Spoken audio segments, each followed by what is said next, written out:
My name's Steven, and I'm 29 years old. If you'd asked me 10 years ago what my future looked like, I probably would have laughed and said something stupid like, hopefully not living in my parents' basement. I didn't have some grand vision back then. I wasn't one of those kids coding apps in middle school or building robots in the garage. I was just quiet, observant. I liked taking things apart, seeing how they worked, tinkering alone. My older brother, Evan, was the golden child. He always had the spotlight: class president, football team captain, prom king, and later, the one with the real job. He majored in finance, wore suits even to casual family dinners, and somehow always had a story ready that made everyone laugh. My parents, especially my mom, treated him like the second coming of Steve Jobs. Meanwhile, I was the quirky one, the weird one, the one who just needs to figure it out. Growing up in that house felt like constantly trying to prove you existed. Evan's picture was framed in every hallway. Mine, maybe one, and it was cropped weirdly because my cousin had her eyes closed. When I got a B+ in physics, Dad would tell me, "Don't worry, not everyone's gifted." When Evan got a B+, it was, wow, that teacher must be brutal. It was subtle things. Death by 1,000 dismissals. At first, I tried to keep up. I joined the robotics club, thinking it might impress them. Mom said, "That's cute, sweetie. Just don't let it interfere with real responsibilities." When I landed a summer internship coding back-end systems for a local tech company, Dad shrugged and said, "So, like IT support?" The thing that really stuck with me, though, the one I replay more than I probably should, happened at a family barbecue 2 years after college. I had just started working on a passion project, a SaaS tool meant to streamline virtual onboarding for remote teams. It was niche, yeah, but I believed in it. I mentioned it casually while flipping burgers at the grill, and my mom laughed. Actually laughed. "Steven," she said, in front of my aunts and uncles, "be honest. When are you going to be someone like your brother?" I wish I'd said something cool in the moment, something sharp and clever that made her freeze. But I just blinked and turned the burgers, pretending the smoke was making my eyes water. That moment stung, deeper than I thought it would. Not because it was new. It wasn't. But because I finally realized that no matter what I did, I would always be a side character in my own family. It didn't matter that I'd been paying my own rent since college, that I was teaching myself every programming language I could find, that I spent nights in front of a laptop until my vision blurred. All they saw was Evan's tailored suits and $70 haircuts. All they talked about was how his boss gave him box seats to a Knicks game, how his fiancée came from good people, how his LinkedIn said VP of Client Relations. Meanwhile, I was still figuring things out. The kicker? That same summer, my parents sat me down like it was an intervention. We were in the living room, and I remember Dad folding his hands in that serious way he did whenever he wanted to talk down to you. Mom leaned forward, like she was about to deliver tragic news.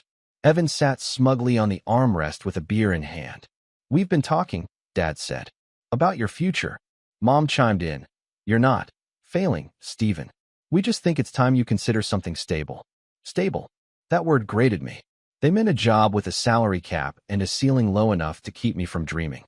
"Something like what Evan's doing," Mom added gently, like I wasn't already bleeding from the comparison. I nodded, smiled, said I'd think about it. But something inside me snapped that day. It wasn't anger, not quite. It was colder, quieter, the kind of resolve that doesn't shout, but whispers, "Watch me." So I stopped trying to prove anything to them.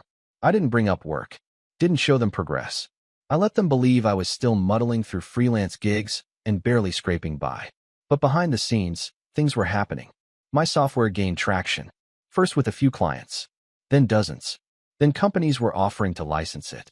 I stayed heads down, said no to investors, focused on building it right, not fast. I lived like a monk, ramen and black coffee, cheap apartment, no distractions. I missed birthdays, skipped holidays, dodged family calls. Every hour they thought I was finding myself. I was building something that would change my life. Meanwhile, Evan was planning a wedding. A big one.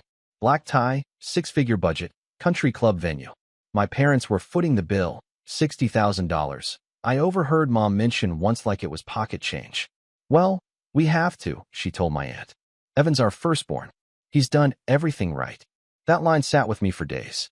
I had launched my platform 2 months prior, and we had already hit $2.4 million in ARR. But sure, Evan had done everything right. Then came the wedding invitation. Actually, scratch that. It wasn't an invitation. It was a group text. My entire family, cousins, uncles, great-aunts, all in one massive thread, buzzing with excitement about Evan and Claire's big day. I was tagged like an afterthought. No personal message. No call. Just, let us know if you can make it, Steven, beneath a sea of champagne emojis. I stared at that message for a long time. Did I want to go? No. Did I feel obligated?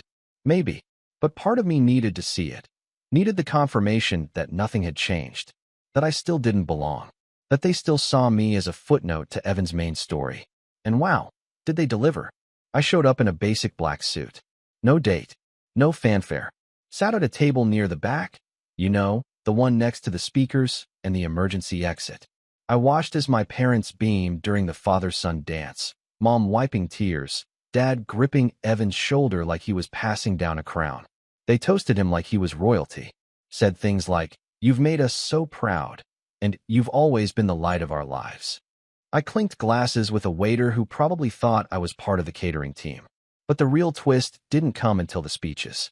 That's when Mom stood up, glass of champagne in hand, voice trembling with joy.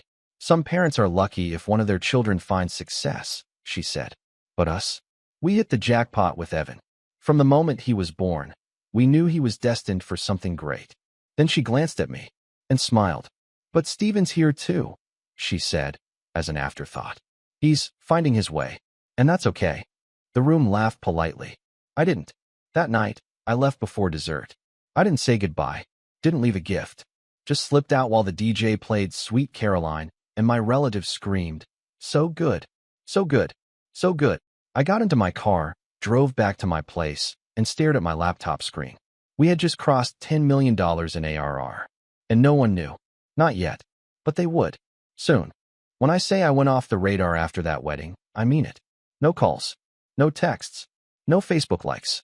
I stopped replying to the occasional "just checking in" message from Mom, and I ignored the group chat completely, even when my cousins tried to loop me into some awkward birthday greetings. I told myself I was too busy, and I was. But the truth was, I didn't trust myself not to explode if I had to hear one more patronizing comment about how Evan's always been the leader, or "Steven, you've got your own path, sweetie." I didn't want a path. I had a damn highway, and they were too busy polishing Evan's driveway to notice. But silence wasn't enough. Because even when I went quiet, they didn't. It started small. Mom left a voicemail asking if I could help Evan with some technical stuff. She said it like I was the family IT guy. I think her exact words were, "You know, the computer things. He's having trouble syncing some files on that cloud thing." I didn't respond. So Evan emailed me. "Yo," it said. "No, hey. No, how are you? Just yo. Claire's laptop is stuck on some update screen. Can you look at it?" No, please. No offer to pay. Just the assumption that I was available and obligated to fix things. I blocked his email. The next time I saw them was at Thanksgiving, 7 months after the wedding. I hadn't planned to go. I really hadn't. But part of me, the foolish, still wounded part, thought maybe things would feel different now that I was older, wealthier, and more in control of my life than I'd ever been. I didn't go to show off. I just wanted to be seen. For once. Big mistake. Dinner was at my parents' house, and nothing had changed. Same peeling wallpaper, same centerpiece Mom bought from the dollar store 6 years ago and insisted was rustic charm. Evan and Claire arrived 20 minutes late.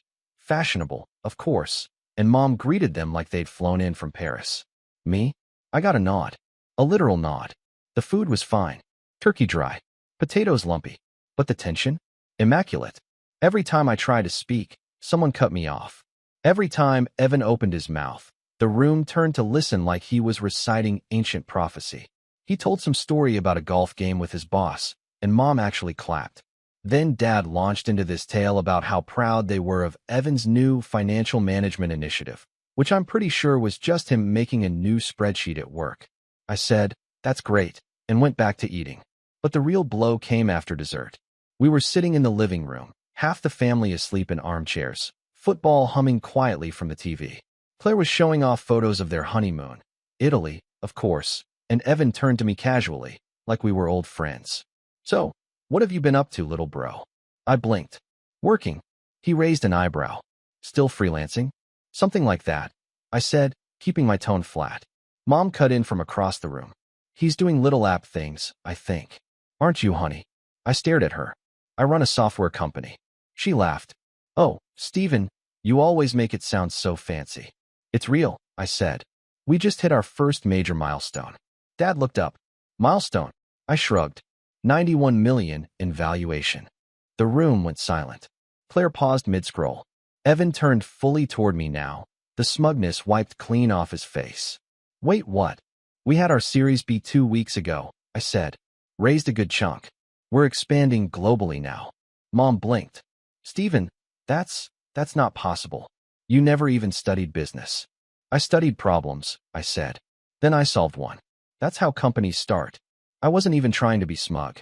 I just wanted a moment where I could say something real and not have it reduced to a joke or shrugged off like I was still some awkward teenager.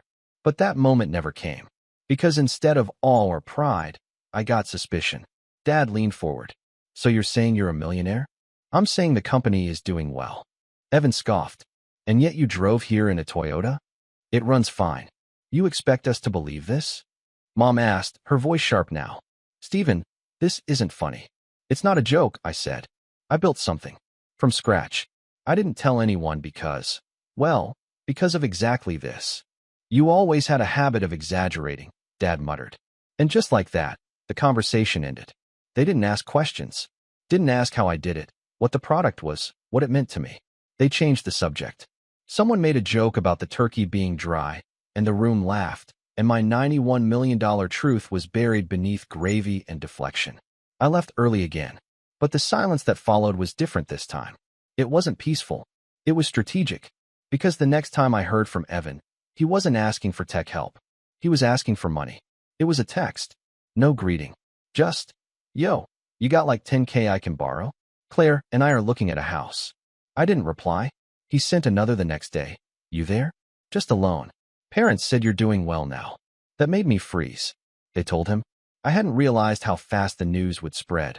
I thought the awkward Thanksgiving would just fade like all the others. But apparently, once they accepted it was real, or at least possible, they decided it was theirs to share. I wasn't a son to be proud of. I was a resource. Mom called 2 days later.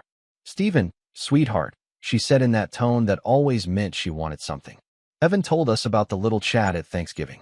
I just wanted to say, we are proud of you. We just didn't know you'd done so much. I said nothing. And listen, she continued, about your brother's house. He's a little short on the down payment. It would mean the world if you could help. I don't think that's a good idea, I said flatly. She sighed. Stephen, it's family, and it's not like you're hurting. I hung up. She called again the next day, and the next. Then Dad joined in. Your brother needs a hand, he said. It's not like he's asking for much. You're in a position to help, and we're asking as your parents. I didn't ask you to pay for my apartment when I was eating ramen every night, I said. Where was the family then? That's different, he snapped. You chose to be stubborn. Evan's building a life. It hit me then, clear and hard, that they didn't see me as a person. Not really. I was a tool, a backup plan, a walking ATM with a quiet voice and no boundaries. And they had no shame. A week later, I got a group message from my mother. Another family gathering. A barbecue this time. My cousin was graduating, and we were all expected to bring a small financial gift to support his college plans. Mom added, Stephen, maybe you could cover the catering? You know, as your way of giving back. No one asked if I was coming. No one cared what I wanted. They just assumed that I would fund things, that I owed them, that I still played the same role, the quiet one, the background character, only now with a bigger wallet. I didn't go. That summer, Evan posted a photo on Instagram. Him and Claire standing in front of a new house. Caption, started from the bottom, now we here. My blood ran cold, because I recognized the house. It was one I had toured myself a few months back, when I was house hunting as a kind of therapy. It wasn't listed anymore. Sold, the agent had said. Full cash offer. A small part of me hoped it was a coincidence. Until the second photo. Claire's wrist. A new Rolex. Same model I had bought for myself the week after our Series B closed. The price? $16,000. And I hadn't even worn mine yet. I scrolled back through the photos, my stomach tightening. New car. Renovated kitchen. designer furniture. It added up, way more than Evan's job could justify. Then I checked my accounts, and my heart stopped, because one of my private wallets, one I used for transferring investment gains, had a withdrawal. Not huge, not big enough to notice unless you were tracking closely, but it was there. $3,000. Transferred out 2 weeks before Evan's house announcement. I scrolled further. Another transaction. $5,000 this time. A different wallet. Same week. Then one more. $4,000. Different dates. Different platforms.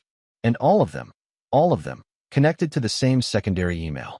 One I didn't recognize, but I knew who it belonged to, because it was a Gmail handle I'd seen before, on a shared Netflix account. Evan. I leaned back in my chair, staring at the screen, my fingers numb. He hadn't asked me for money. He had taken it. And my parents, they either knew or didn't care. Either way, something in me shattered. Because this wasn't just favoritism anymore. This was theft. And that was the moment the line was crossed.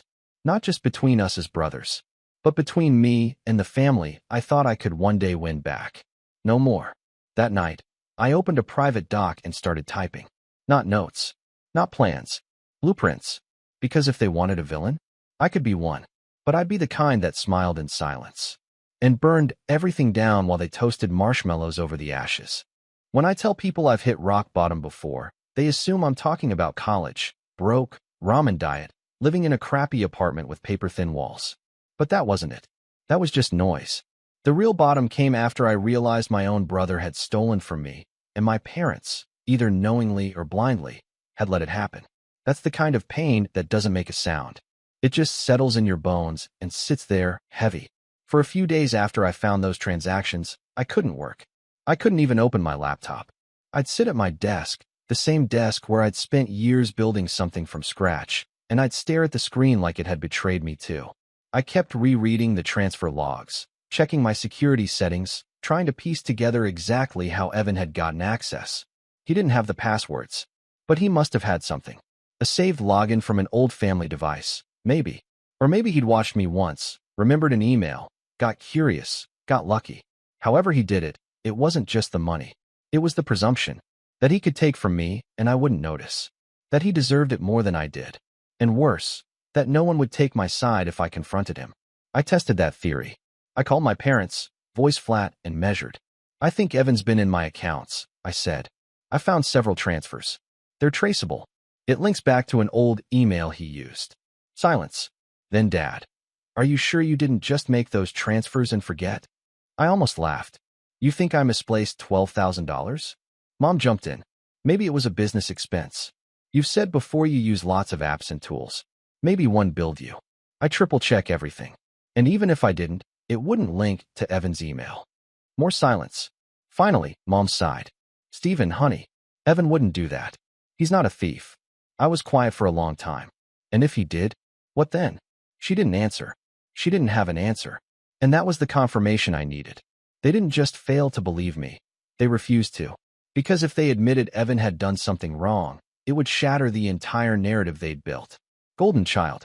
Family man. Responsible firstborn. And they couldn't afford that. Not even for me. So I hung up. And for the first time in my life, I realized I had no family. Not really. Not in the way that mattered. I remember lying in bed that night, staring at the ceiling, thinking, what's the point of building an empire if the people you love think you're disposable? That question haunted me.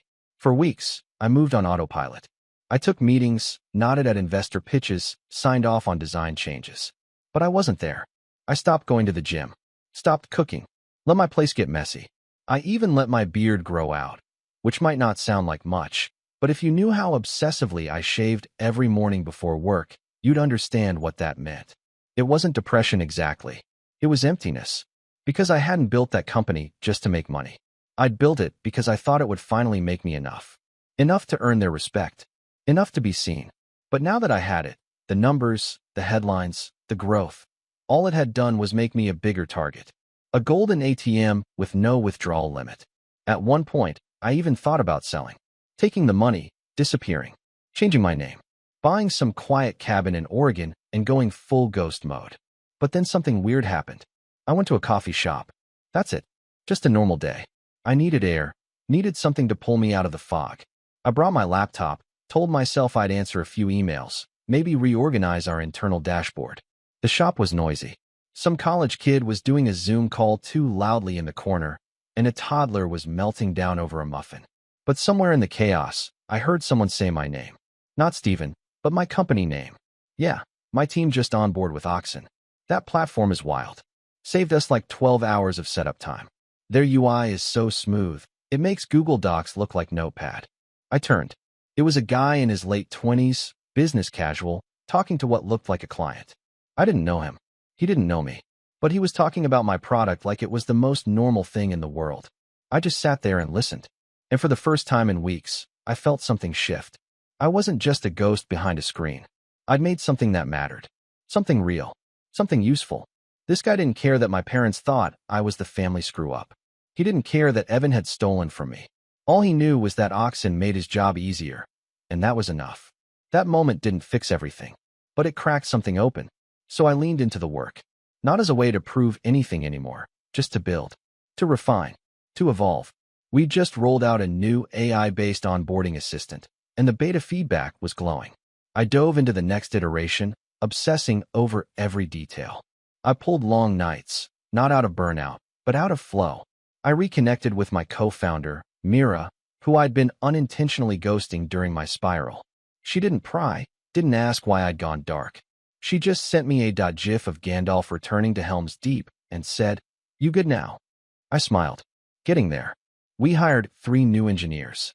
Brought on a consultant to prep for our Series C.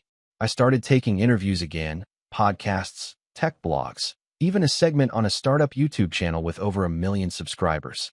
For the first time, I let my face be associated with the product. No more hiding. And something wild happened. People started messaging me. Old college friends. Former coworkers. Even a few distant cousins who had never bothered to speak to me at family reunions.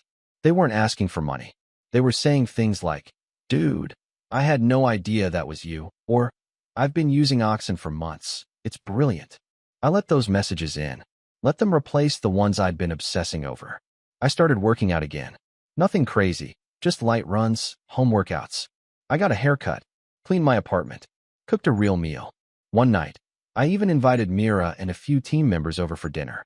We drank cheap wine, made terrible jokes, and stayed up talking until 2 a.m. And in that moment, I realized something. This was my family now. The people who saw me, who respected me, who didn't need to compare me to anyone else to know my worth. Still, there was a bruise under it all.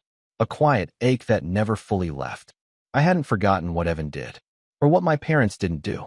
And even though I was rebuilding, even though I was stronger now, part of me still wanted something. Not revenge.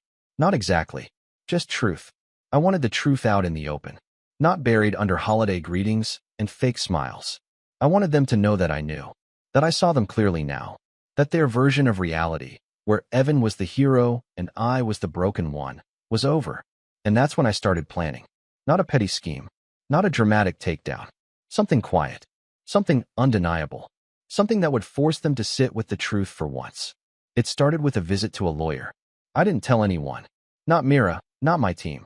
Just me and a notebook filled with transfer logs, screenshots, and old emails. I walked into that office with a folder under my arm and a storm in my chest. The lawyer, a sharp woman named Talia, took one look at my notes and said, "You've got a case." "I don't want to press charges," I said. She raised an eyebrow. "Then what do you want?" "I want proof. I want a record.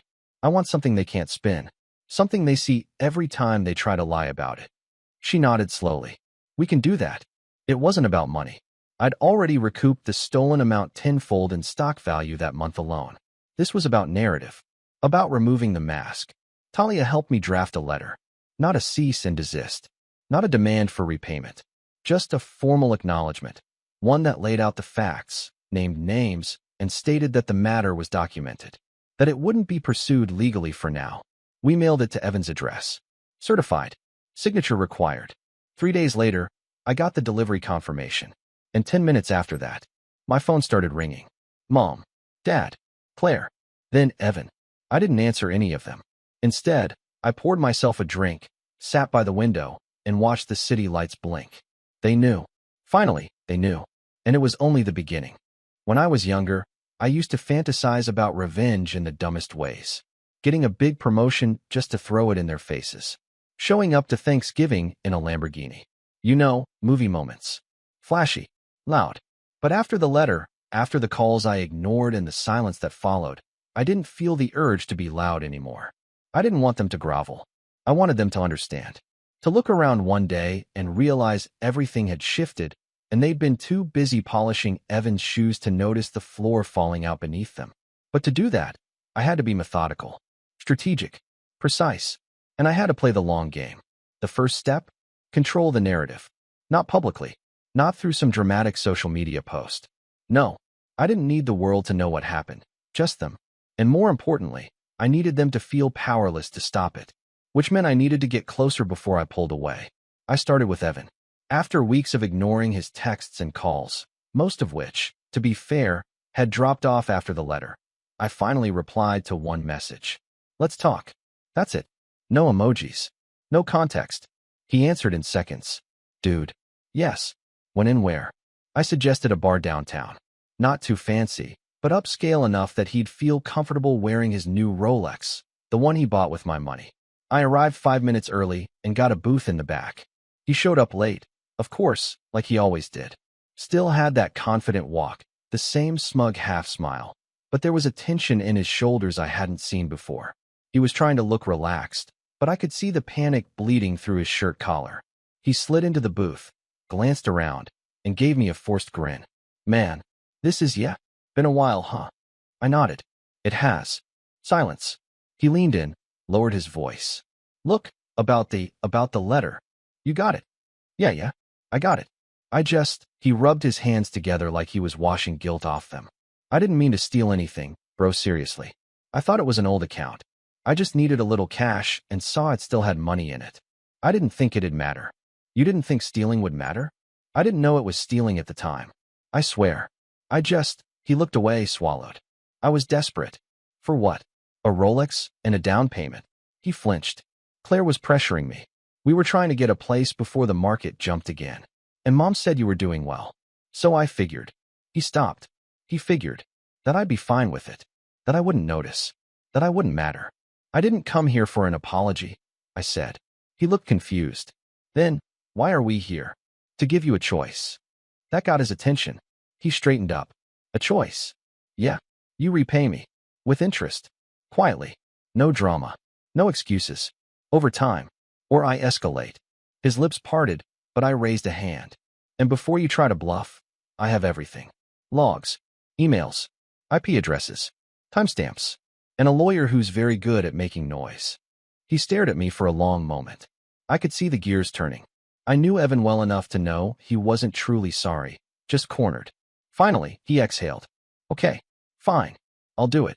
I nodded. Good. But, he added quickly, don't tell Mom and Dad, all right? They'll freak. It'll tear the family apart. I laughed. Not loudly. Just a small, bitter chuckle. I'm not the one who tore it apart, Evan. I left him with the repayment plan in writing. A document my lawyer had already prepped. Monthly transfers.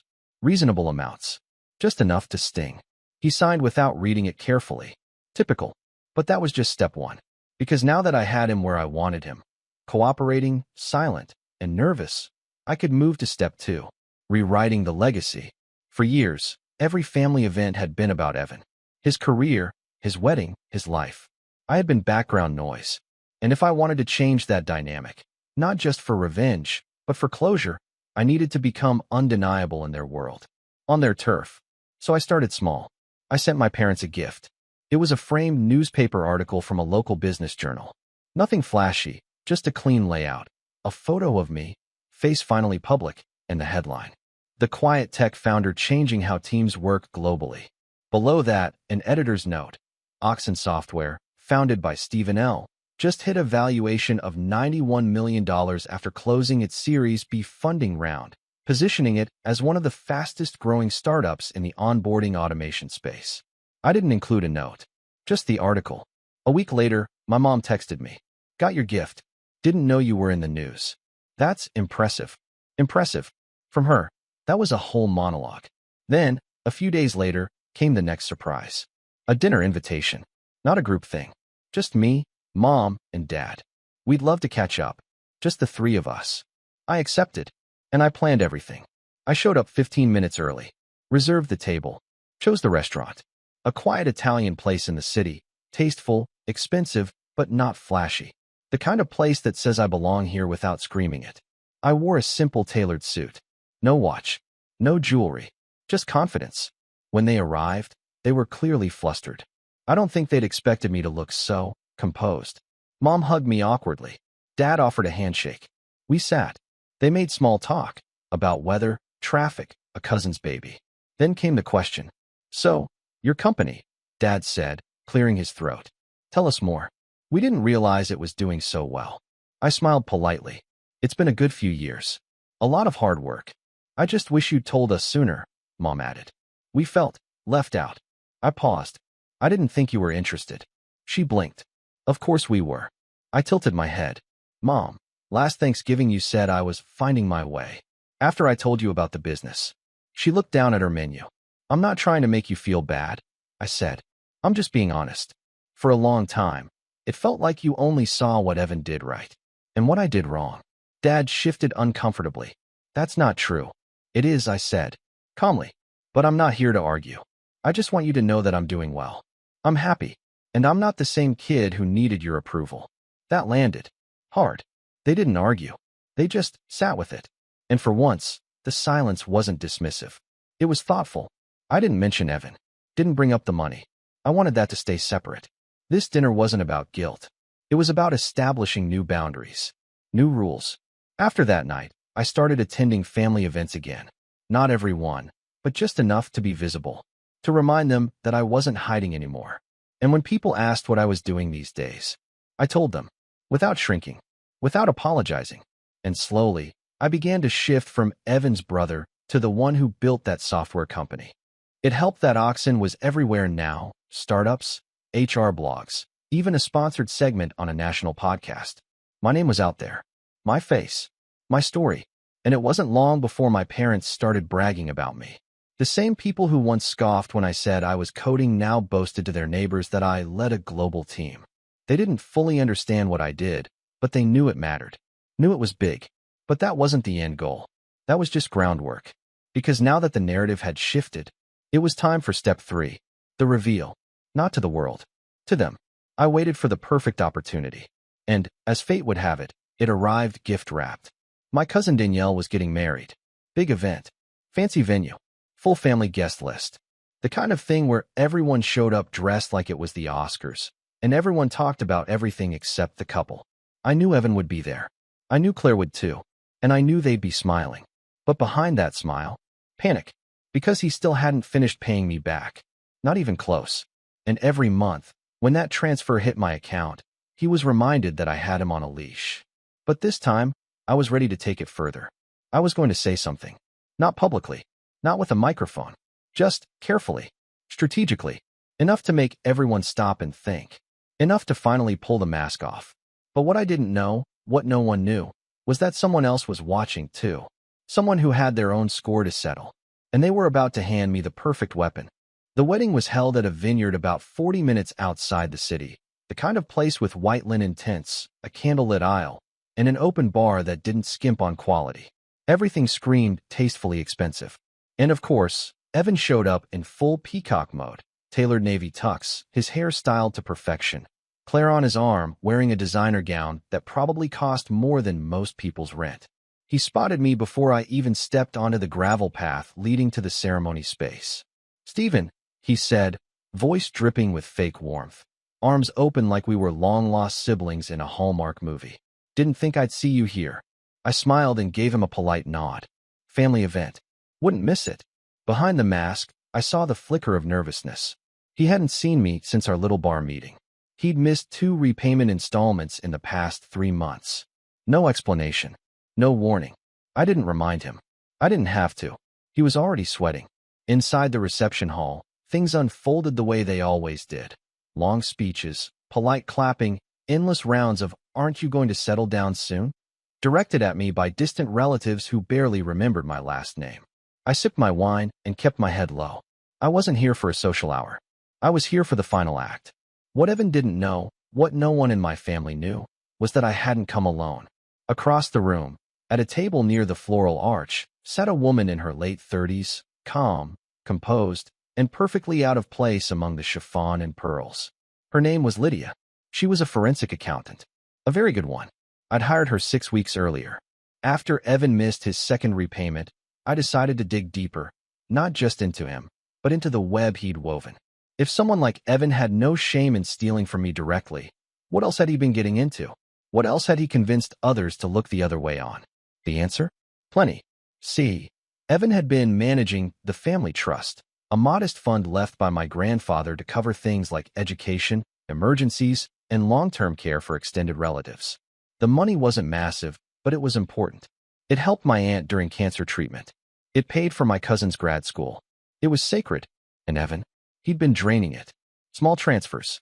Reimbursements for expenses with no receipts. Fake invoices. Lydia traced every dollar. Over $78,000 gone.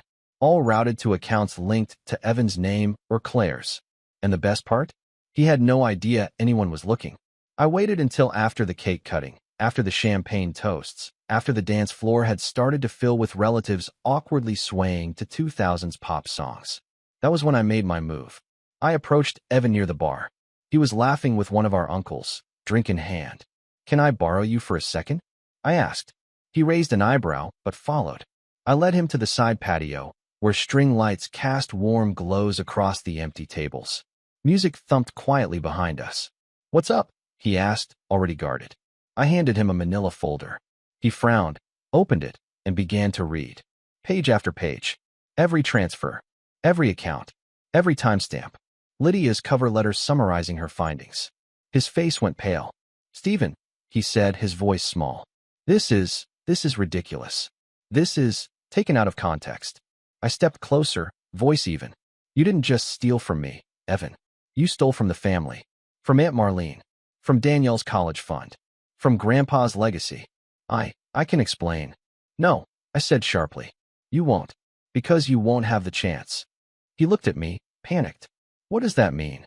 I handed him a second folder. Inside was a prepared statement of resignation from his position managing the trust.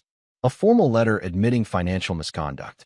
Not legally binding, but emotionally devastating. The kind of thing that would end any goodwill he had left with the family. He shook his head, trembling. "You wouldn't." I tilted mine. "I already have." His eyes widened. And that's when I stepped aside and gestured to the door behind me. It opened. Lydia stepped out. But she wasn't alone. Behind her was Aunt Marlene, Danielle's mom, and my cousin Jonah, the one Evan had mocked years ago for choosing teaching over finance. They'd seen it all. He staggered back, face red, words failing. "No," he muttered. "No, you don't understand. It wasn't like that. You don't get to explain," Marlene said, voice cold. "You get to listen." And listen he did. We didn't yell. We didn't insult him. We laid out the facts.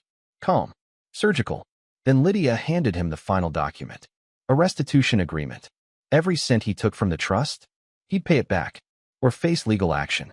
Evan's knees buckled slightly as he sat down on the edge of a planter. He knew he was finished. I walked away after that. Didn't need to stick around for the fallout. But I heard it was dramatic. Claire left the wedding early, in tears, apparently. Rumors spread like wildfire.